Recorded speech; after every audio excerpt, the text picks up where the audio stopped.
Naturalism deeply permeates Western culture and modernist mentality.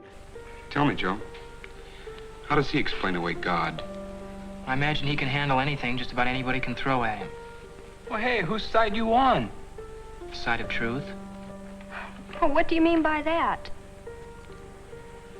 It's just that I'm in favor of the scientific approach to everything. The dominant story that explains the world for most modern people in the West now is evolution. We are the product of blind, purposeless forces operating purely by chance.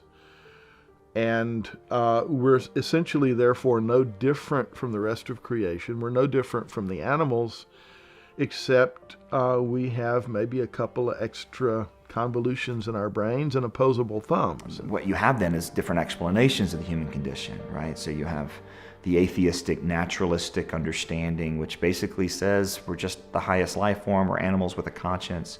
Essentially, we're animals, right? And then you've got the kind of the Eastern religions that will say, no, humans are gods. And you look at the human condition, and neither one of those solutions really explains the human condition. We're not animals and we're not gods. We're made in the image of God and we act like animals.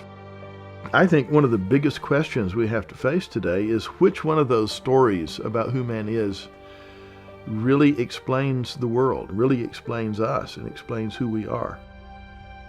Is man as a creation of God, in the image of God, qualitatively different from the other animals and the rest of creation, having a unique place in creation, a unique relationship to God, and a unique value because of that relationship and because of his being created in God's image? Is that creature a myth, or is that who we really are?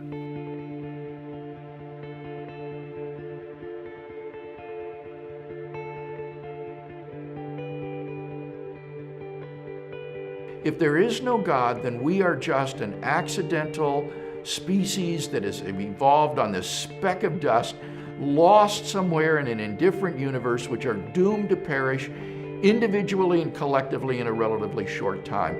It really doesn't matter ultimately who you are or what you do, because everything is going to wind up the same in the destruction of the universe, in the heat death of the cosmos, as the universe tends toward thermodynamic equilibrium and obliteration. What a lame stretch we have to pull to try to make life meaningful if that story, rather than the Christian story, is our story. So we got two options. Life really is meaningless, or it's not. If it's not, the only way I've ever seen to say it's not that has real credibility is the biblical story.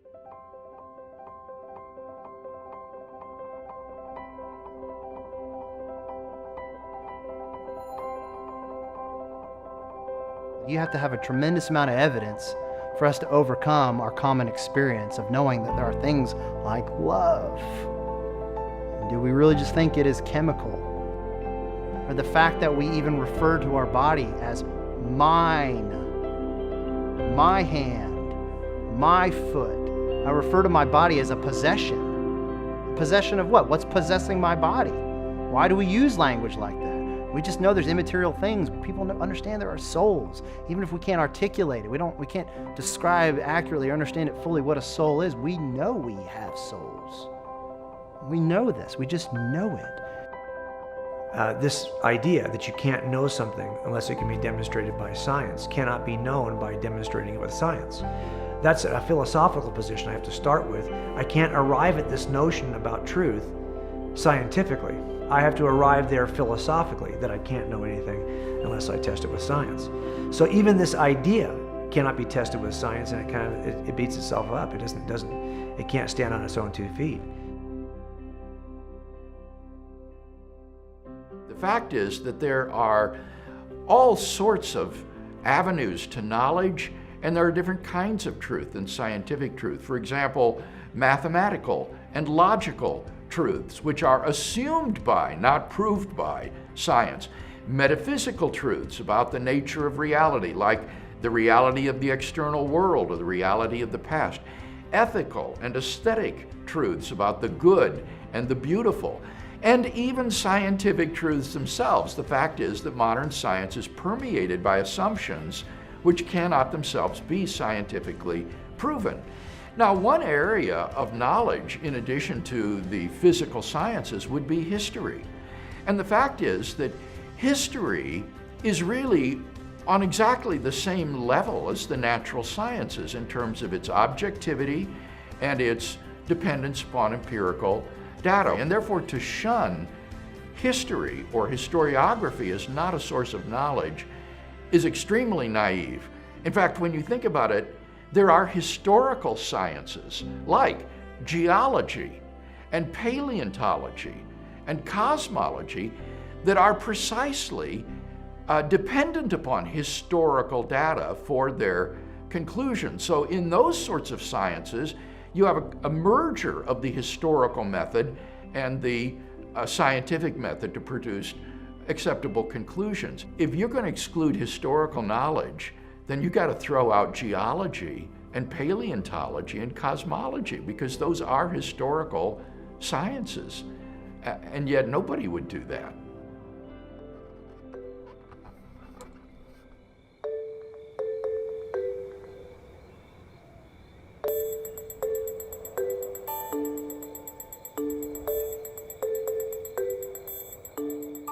Does God exist? Or is the material universe all that is, or ever was, or ever will be? One approach to answering this question is the cosmological argument. It goes like this: whatever begins to exist has a cause. The universe began to exist, therefore, the universe has a cause. Is the first premise true? Let's consider. Believing that something can pop into existence without a cause is more of a stretch than believing in magic. At least with magic, you've got a hat and a magician. And if something can come into being from nothing, then why don't we see this happening all the time? No, everyday experience and scientific evidence confirm our first premise. If something begins to exist, it must have a cause. But what about our second premise? Did the universe begin, or has it always existed? Atheists have typically said that the universe has been here forever. The universe is just there, and that's all. First, let's consider the second law of thermodynamics. It tells us the universe is slowly running out of usable energy, and that's the point. If the universe had been here forever, it would have run out of usable energy by now.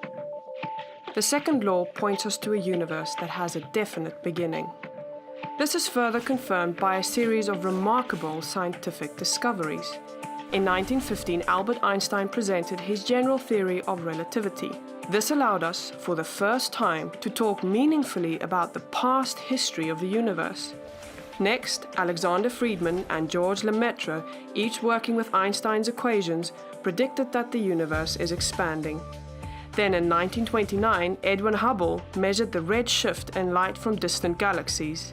This empirical evidence confirmed not only that the universe is expanding, but that it sprang into being from a single point in the finite past.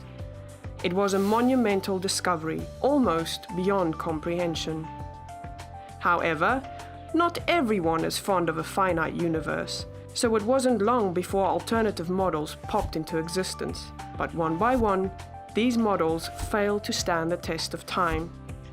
More recently, 3 leading cosmologists, Arvin Bord, Alan Guth, and Alexander Vilenkin, prove that any universe which has on average been expanding throughout its history cannot be eternal in the past, but must have an absolute beginning.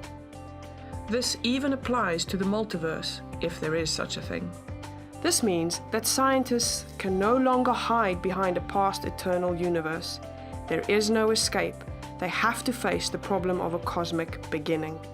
Any adequate model must have a beginning, just like the standard model. It's quite plausible then that both premises of the argument are true. This means that the conclusion is also true. The universe has a cause. And since the universe can't cause itself, its cause must be beyond the space-time universe. It must be spaceless, timeless, immaterial, uncaused, and unimaginably powerful. What really separates us, I think, is the issue of personhood. Is that uncaused first cause an impersonal force or a vacuum? Or is that first cause a personal force, displaying many of the same attributes of eternality, of power, but possessing the additional attribute of personhood? And I think as you look at the evidence in the universe, there's good reason to think that that first uncaused cause is a person. If you think about it just in terms of strictly cosmology, you might come along and say, why couldn't a quantum environment produce this kind of universe? Okay, but we are also in a universe that seems to display certain design features. Not just design features in the galaxy or in the universe itself, but design features in biology. Whenever we see information, there is always an intelligence behind it.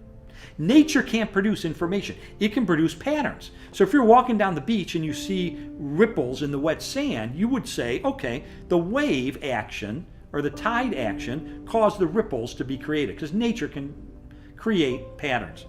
But if you're walking down the beach and you see John loves Mary in the sand and a heart around it and an arrow through it, you would never say, oh, the waves did that. Why? Because it's information. Whenever we see information, whether it's a book, a software code, a painting on a cave wall, wherever we see information, we know there's an intelligence behind it. Well, if that's true, what about the vast storehouse of information inside every one of the cells of your body?